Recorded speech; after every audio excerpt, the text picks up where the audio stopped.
Okay, so let's carry on. There was another, for those of you who haven't heard the story before, this is kind of a story many of you will have heard, but this is a story of this idea of letting go when burning or the fire breaks out. And this was the story of Lumpolium, the abbot of Wat Pah Pong, who built the stupa for the cremation of Ajahn Chah. So Ajahn Chah had died, and because he became the new abbot, he was in charge of building the stupa, and they were going to cremate Ajahn Chah inside the stupa. And so he had built and designed the whole thing, and he was responsible for everything. And then the day comes, and there's 1 million people, and there's all these kind of things happening, and they're going to burn this thing. It doesn't work. Instead of kind of it burning properly, the whole stupa catches fire, and the whole thing is kind of really out of control. And so Ajahn Liam takes one look at it and says, and doesn't say anything, he just walks back to his cute and goes to sleep. So this is kind of the Putujana and the Arya. If you are a Putujana, think, wow, I am responsible. I built this building. I better help and kind of put it out and do my best. And maybe I will get the blame afterwards, and maybe I have to go to jail and who knows what. But the Arya is like, I built this. If I didn't know how to build it, I probably don't know how to put it out either. So I might as well go back to my cutie. I haven't got a clue what's going on. And so then he allows someone else to do that, And this is kind of the idea of letting go, right? Of being able to let go in that kind of situation. And most of us, we wouldn't do it because we are afraid of getting blamed, or for whatever reason. There's all kind of reasons why we wouldn't do that. So it just shows you how you look at things in a very different way when you kind of reach a certain stage on the path. Anyway, let's carry on. So then we have the verses at the end of the sutta. Just very briefly, gain and loss, fame and disgrace, blame and praise, pleasure and pain. These qualities among people are impermanent, transient and perishable. An intelligent or wise and mindful person knows these things, seeing that they are perishable.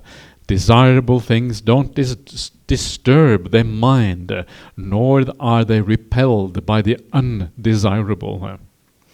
Both favoring and opposing are cleared and ended. They are no more. Knowing the stainless, sorrowless state. This is like Nibbana. They who have gone beyond rebirth understand rightly. All right. So there you are. That's that sutta. So now we come to one of the suttas that I usually read out on all of these retreats. This is one of my I really like this sutta. It's very, it is more about learning how to think about the world and to seeing what kind of imprisons us and what frees us. And this is with the Potaliyasutta. It's all about the five sense world and how to think about the five sense world. The five sense world is very sticky, very difficult to get out of. And the reason why is because we are always immersed in the five sense world. It is always around us, almost from the moment you get born till the moment you die. We are always within the five senses. Right now, the five senses, we see, we hear, we taste coffee. I'm obsessed with coffee, as you can say. So these things are around us all the time. And so because of that, it is very, very sticky and very hard for us to get out of that five sense world and lift the mind to a higher level. Very difficult. And so for that we need all the help we can to get out of the five sense world prison and escape from that prison and move on to a higher prison until eventually we escape prison altogether. So these are similes to help us escape from that world. So let's have a look at them. And here the Buddha is conversing with a man called Potaliya. And Potaliya is wandering around and he thinks that he has given up all his affairs in his lay life, but he's kind of self-important. He has his parasol and he's wearing shoes, and these are status symbols in ancient India, and he's wandering around. And then he comes to the Buddha and he says to the Buddha, I've given everything up. And the Buddha says, are you sure? And then he kind of gives him this discourse about what it really means to give things up, and then talking about the five sense world and all of these things. So it has 7 powerful similes about that 5 sense world. Has anyone here who has never heard the sutta before? Potaliyasutta? Yeah, there's a few of you who haven't heard of Potaliyasutta. Okay, good. So that's or maybe you will recognize it once you get into it. But it's a Majjhima Nikaya 54. So let's have a look. Householder, suppose a dog, weak with hunger, was hanging around a butcher's shop. Then a deft butcher or their apprentice would toss them a bone, scraped clean of flesh and smeared in blood. What do you think, householder? Gnawing on such a fleshless bone, would that dog still get rid of its hunger? Maybe not. No, sir. Why not? Because that bone is scraped clean of flesh and smeared in blood. That dog will eventually get weary and frustrated. In the same way, a noble disciple reflects. With the simile of the skeleton or the bone, the Buddha said that sensual pleasures give little gratification and much suffering and distress, and they are all the more full of drawbacks.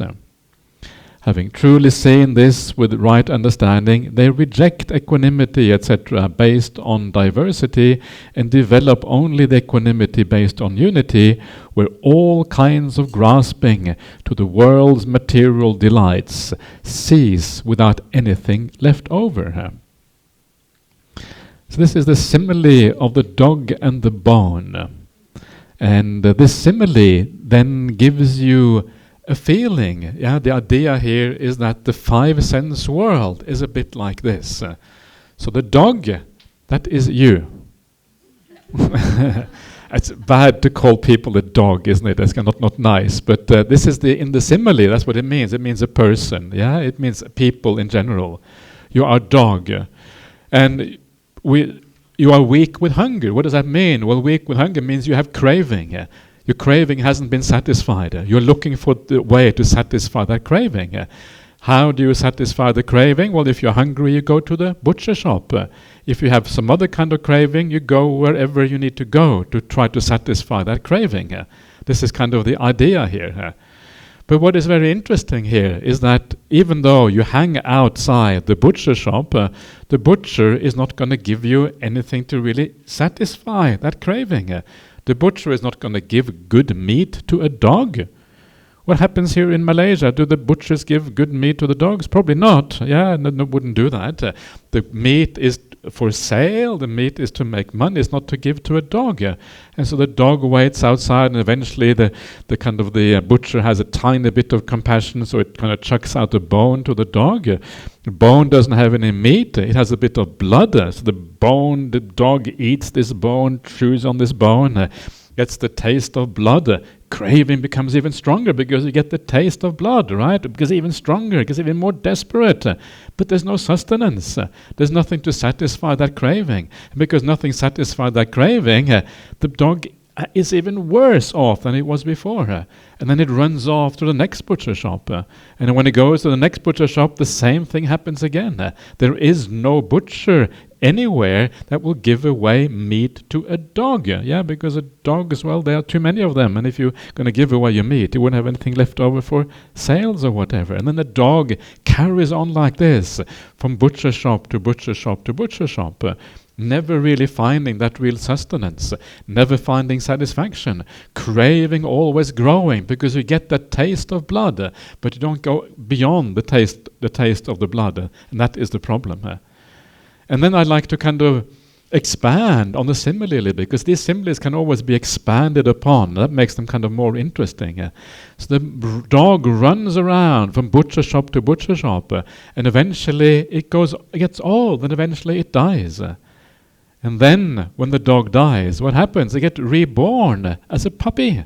Because once you are a dog, you tend to stay on as a dog for quite a long time. When you get reborn as a puppy, your mummy takes you to the butcher shop again.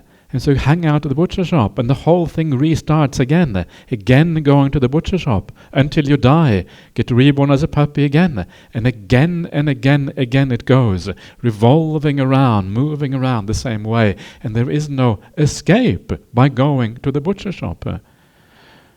And we are a bit like that. We always run to the butcher shop. The butcher shop are the sensual pleasures in the world, trying to find satisfaction in that world of the five senses, trying one relationship, then maybe trying another one, living in one house, then living in another one, trying this kind of food, then that kind of food, and that food never really gives you final satisfaction. There's always a kind of more food to be had down the track. None of these things give you that final satisfaction. They give you a taste of something, and then you want more down the track. You need it again and again and again. It doesn't really satisfy you. There is no contentment to be had by feeding yourself with sensual pleasures, and that is the problem. And then you die. We're running around in this world like we saw before. This idea of just running around like a chicken, not really finding the solution to anything. And then while we are in the middle of running around, we die. And then we get reborn. And hopefully we get reborn as a human being, or maybe a deva. But say a human being. And then we kind of hit the ground running because we're running in our past life. And so the craving comes with us when we get reborn. And the whole thing starts over. And we carry on like this from life to life, never finding satisfaction, always thinking that we will find satisfaction when we go to the butcher. But actually, that craving, the desire that tells you to go to the butcher, that craving is a liar. It tells you something that is not true. It tells you you will be satisfied when actually you will not. And so this is what this simile is about. This eternal running around, never finding satisfaction in the world, and then eventually dying and then carrying on in the future. And so what is the answer then? How can we get out of this prison? This is like being a slave. If you talk about being in prison, if you talk about being a slave, this is kind of real slavery. You are enslaved by craving. Tanhadasa is actually a word that you find in the suttas. The slave of craving, running around without any hope of finding what you actually really desire, which is satisfaction, which is contentment, which is the ending of that craving. We're looking for the ending of craving in the wrong place. And so where should we look for the ending of craving? Well, obviously on the spiritual path. So one day that dog realizes, no, I shouldn't go to the butcher, I should go to the temple. That's how you get temple dogs. No, that's another. The temple dogs, they just, whatever. So we go to the temple instead, or we go to the Buddha society, we listen to the teachings of the Dhamma, and then we start to understand, I've been looking in the wrong place all the time. This is not where you find contentment. Contentment is found by practicing the spiritual path. And you will notice that if you do something aligned with the spiritual path, if you do an act of kindness, if you are compassionate to somebody, if you are generous to somebody, if you feel a sense of gratitude in your life, all of these positive things, all of these spiritual qualities, they have a different kind, a different flavor of happiness than the happiness of the five sense world. The happiness of the five sense world is always conjoined with more craving. You are eating this spoonful and you're already looking at the next one. Craving is right there in the mind as you are trying to enjoy the present spoonful. Craving is conjoined with these things, not really separated from it. But when it comes to the happiness of the spiritual life, it's a different kind of happiness. Suddenly the craving is no longer there. There's a contentment that comes with that kind of happiness. It is not conjoined with craving. And that is why it is far more satisfactory than the happinesses of the world. It is much more beautiful. It is peaceful. That is why when you do your meditation, you don't think about food, right? That's going to really kind of disrupt your meditation. Instead, you think about the happiness of the Buddha Dhamma Sangha or your Sila, because they cause peace in the meditation, whereas the other happiness causes disturbance and more craving and more problems.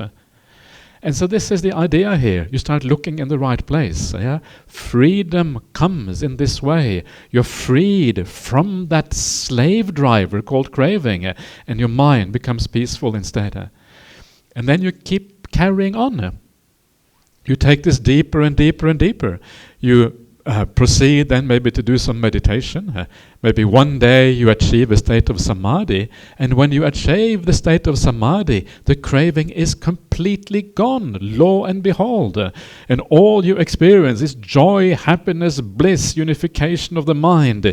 You experience what feels like the meaning of life itself, because when there is no craving, there is nothing to drive you on. And when there's nothing to drive you on, there's nowhere further to go. It means you have found where you want to be. You have found the meaning, because when there's nothing more to be done, that is the definition of having found the meaning of life itself. That's kind of extraordinary. A deep state of meditation, a deep state of samadhi, where you give up temporarily the five sense world, also gives you the answer to the meaning of life. Now you have found the thing you were looking for all along. Craving told you, carry on, satisfy the craving, you will find the meaning. Craving was a liar. You were following a liar all the time. One day you turn in a different direction. You give up the liar. You listen to the Buddha. And suddenly, by giving up that very thing that was telling you to run around, that is where meaning is found. It's kind of extraordinary that there is such a thing as the meaning of life. Most people think that that doesn't exist, but the point is that it does exist. There is such a thing as the answer to the question of the meaning of life. That is when you feel perfect contentment. That is the definition of finding the meaning of life, because there's nothing more to be done. You're just so happy here. You just want to sit there forever and ever here. For those of you who have had some good meditation occasionally, you know what it's like to have some good meditation. You just sit, you don't want to move anywhere because you're so happy just being there. That's the beginning of that contentment that happens in meditation. Then you take it deeper and deeper and deeper until you feel utterly solid and completely blissed out. And there's nothing in the world you want to do anymore after that. That is the idea of freedom. Freedom from this eternal search for something that does not exist. It's a very nice kind of freedom. Why run after something that doesn't exist? Yeah, kind of makes sense. Okay, check it out. Move a different direction. This is what this is about. And then you take it beyond samadhi. Samadhi is just a temporary meaning of life. But then you lose that samadhi, and then you need insight to sustain this. And eventually you take this to a kind of permanent escape of samsaric existence. Freedom versus bondage. Release versus being trapped and fettered and tied down in the world. Okay, so that's the simile of the dog and the bone, yeah? And as the Buddha says, similar to those things, there is little satisfaction in sensual pleasure, much suffering and distress, running around endlessly, all the more full of drawbacks. Having seen this with right understanding, you reject the equanimity based on diversity. This is the equanimity based on the five senses. Yeah, there's the kind of the sense restraint where you don't rejoice or you don't reject the five senses or the objects. It's a lower kind of equanimity. This was a equanimity you were asking about yesterday. Is Julin here? Is your wife here, Bobby? No, not here. Okay, anyway, she was here yesterday. Julin, is that? Yeah, okay, good, okay. So then you reject that and you develop the equanimity based on unity. And that equanimity based on unity is, of course, the samadhi. That's why it's unity. And that is where all kinds of grasping to the world's material delights cease without anything left over. And that is the idea here, this idea of finding true meaning on the Buddhist path. So that is the simile of the dog for you. So please don't be like a dog. It's a bad idea to be like a dog. So, yeah.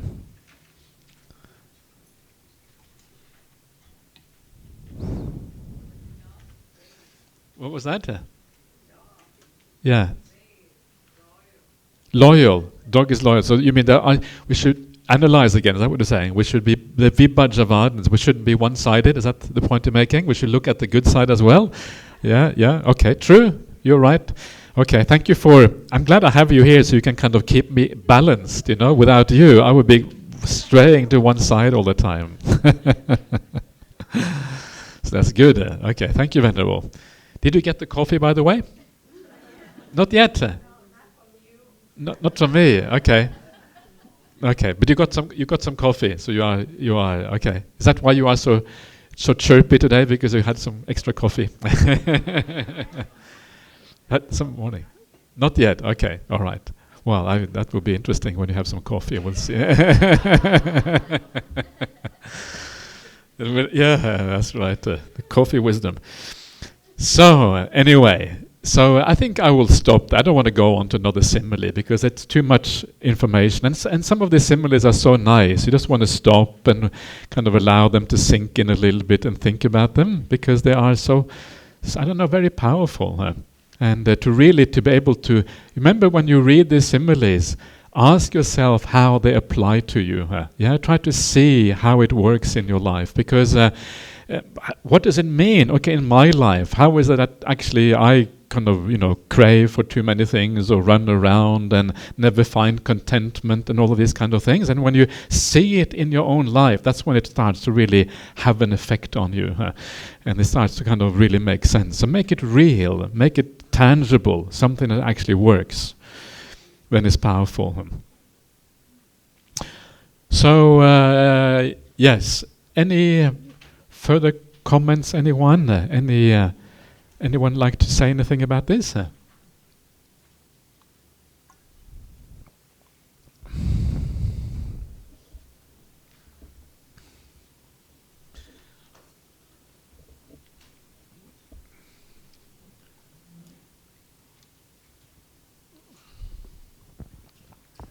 Thank you, Ajahn. I wonder why they use the word reject equanimity based on diversity. Does that mean that you stop developing the sensory restraint? I think it means that you look for something higher. You realize the downside of that equanimity.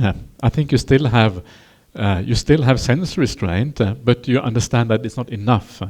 You want to go beyond. So maybe previously you were happy with that, you were satisfied with that, and you thought that was good enough. But now you actually realize it's not good enough, you have to go higher. So you practice it, but you practice it with a different attitude. You practice it with a view to go to the higher equanimity rather than to stop at the lower equanimity. Something like that. Okay, thank you, Ajahn. Yeah. I think the simile may not work nowadays because bones are used to make bone broth.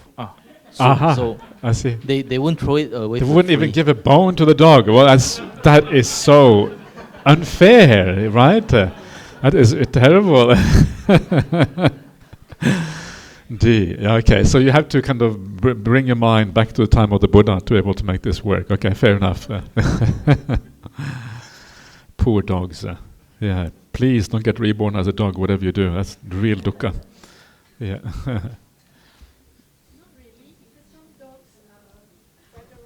Yeah.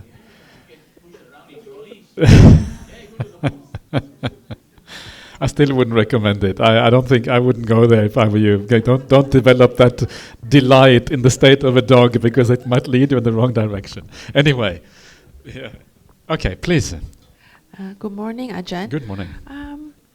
Sometimes I feel that when I attend these kinds of sutta studies, I can sort of reflect the teachings of the Buddha. Yeah. But when I'm outside, going on my daily life, and I think that will start next Monday. I notice that sometimes it's harder to remind myself of the Buddha's teachings, and sometimes I get and one of the things that I just reflected was that sometimes I get confused between learning to let go and just giving up. Yeah. So I was wondering if you could maybe give me some guidance in terms of how I can learn to let go but not to give up. Okay, so so the difference is that letting go comes from wisdom, giving up comes from dukkha. That's the difference. So if you react to dukkha just directly, then it's giving up. But if you react to dukkha through wisdom, then it's letting go. That's the distinction. And so you need to try to be wise about it. But sometimes it's okay to give up as well, because sometimes it's just too much. I can't deal with it anymore. I'm just going to give up. So that's okay. We should not put the bar too high. If you put the bar too high, you're never going to clear that bar. You're always going to get stuck, on the ground level. So, but really, it is about reflecting on it in the right way that gives rise to the wisdom, and then you can kind of let go of things. But it's hard, and it takes a lot of time. And as you say, in daily life, you are far sometimes from the Dhamma. You're surrounded by people who don't think like you at all, who are very different, and it can be hard. And one of the things that you have to do then is to come back to the Dhamma on a regular basis. So make sure that you have a good diet of not good food, but good diet of Dhamma. So you kind of listen to a Dhamma talk whenever you feel the need for it, to remind you what is important, what matters, what is right view, what is wrong view. Remind you to be kind. Usually at the end of a retreat, I usually ask people, I'm going to summarize this whole retreat. Actually today is the last day, so that's a good point, at least for some of you. So I'm going to summarize the entire retreat in as short as possible, in one word. And so usually I say kindness. And so then I ask people, are you able to remember that one word? And people say, yes, can remember. I say, no, can't remember. This is the thing, even a single word, because of our busy lives, we tend to forget even the most basic things very often. And so to be able to remember even a simple thing like kindness, you have to reinforce right view again and again and again. It's a right view that reminds you why kindness is important, why these things matter. And so for that reason, coming back to the Dhamma again and again and again is the most important thing. And very often you will not be able to let go. And the reason why you will not be able to let go is because you haven't developed those preliminary factors on the path sufficiently. And so actually what you have to do, instead of trying to let go, just be kind. That's what you have to do. And then through that kindness, through living well, you will develop a mind that is down the track able to let go. Because then you will see more clearly. If you have a mind with fewer defilements, a mind that is more imbued with the spiritual happiness that comes from kindness, comes from generosity, these kind of things, that kind of mind has the ability to see more clearly, and so you will let go more easily. But if you haven't got that mind, you can try as much as you will, and you still won't be able to let go. You will still just reject it or give up because it's too hard. So don't try too hard to let go. This is, I think, is one of the mistakes we often do in Buddhism. Or we sit down, we meditate, we say, let go, let go, let go. Forget about all of that, Just meditate, just chillax, just sit back, and just very gently guide the mind in the right direction. And then through the support of the other factors of the Noble Eightfold Path, letting go happens automatically down the track. That's the right way to think about it. And there is a lot of letting go already happening by being kind. Because if you are really committed to kindness, there are many things you can't do. And so, in a sense, you are kind of letting go of those other things. Or maybe you're just giving up on those other things. Either way, it's okay. Okay, great.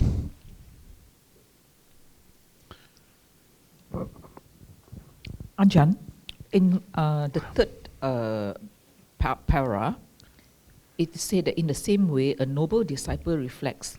With the simile of a skeleton, the Buddha has said that sensual pleasures give little gratification. Which simile is this of a skeleton? This is the one we've just been saying, the dog. I said bone, but actually skeleton is the Pali word is attika, I think. Attika can mean skeleton or bone. So it's just a simile of the dog and the bone. Yeah, that's what it is. It's not another... No, not another one. All right. Yep. Thank you. Yep. Mm.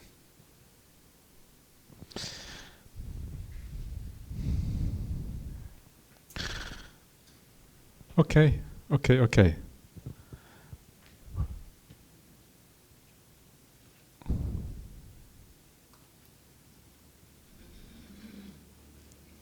Bobby. Okay. Dear Ajahn, can I go back to the 8 worldly conditions? Yeah. Regarding the blame? How do we take it? Do we take it lying down, or do we try to clarify the blame and all this? The pain. Blame. Blame. Okay. Yeah. Well, what you do is that you understand that this is the nature of the world. Yeah. First of all, you understand this is the nature of the world. You will be blamed sometimes. Sometimes the thing is, these reflections are best done when you are not being blamed. When you are being blamed, it's already too late. But if you build up that resistance prior to the blame by reflecting on it, then when the blame comes, you will be ready to deal with it. Once it comes, then you are either ready or not ready, usually. So you just know, I will be blamed. Sometimes that blame will be fair, sometimes it will be unfair. If it is fair, you think, okay, maybe they have a point. Okay, so maybe I need to change, or I need to then the blame can be useful, right? Because you actually have made a mistake or whatever. Most of the time, 9 out of 10, blame is unfair, because we get blamed for all kind of crazy things. Then it isn't really your problem, it's the other person's problem. They are foolish. Yeah, they're blaming an innocent person. They haven't investigated properly. They haven't done what this is actually their problem. And so then you can say, just be honest, it's not true. Yeah, this is not what's happening. And just kind of give your side of the story. And if they don't want to listen, just shrug your shoulders and walk away. Don't have to worry about it. That's the ideal way. Of course, our ego will tend to resist that. Our ego will find it hard to kind of deal with that. But that is the ideal way of dealing with it. So we try to explain, if possible, the situation. I think that is good to do, yeah, to say it. I mean, it depends on the situation. Of course, every situation requires different responses. But if you are in the committee meeting and someone blames you in the meeting, well, then it's good to put forth your point of view, of course, without being angry, without getting upset. But okay, no, but actually, no, I don't think what you're saying is right, because this is what happened. Just as a matter of fact. If someone blames you to the face and they are angry with you, sometimes it might be better not to say anything, because it just kind of escalates things. So it depends a bit on the circumstances, I would say. Okay. Yeah. Thank you, Ajahn.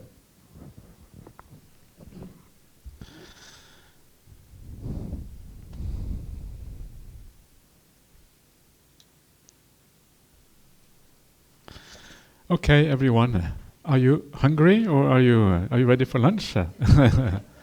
First of all, big breakfast, then big lunch. It's kind of amazing. This is Malaysia is a kind of a nice society. A lot of so anyway, so enjoy a nice lunch, and we will see you back again at 1 o'clock, Bobby. 1 o'clock, yeah. So we carry on again at 1 o'clock. Yeah. Okay.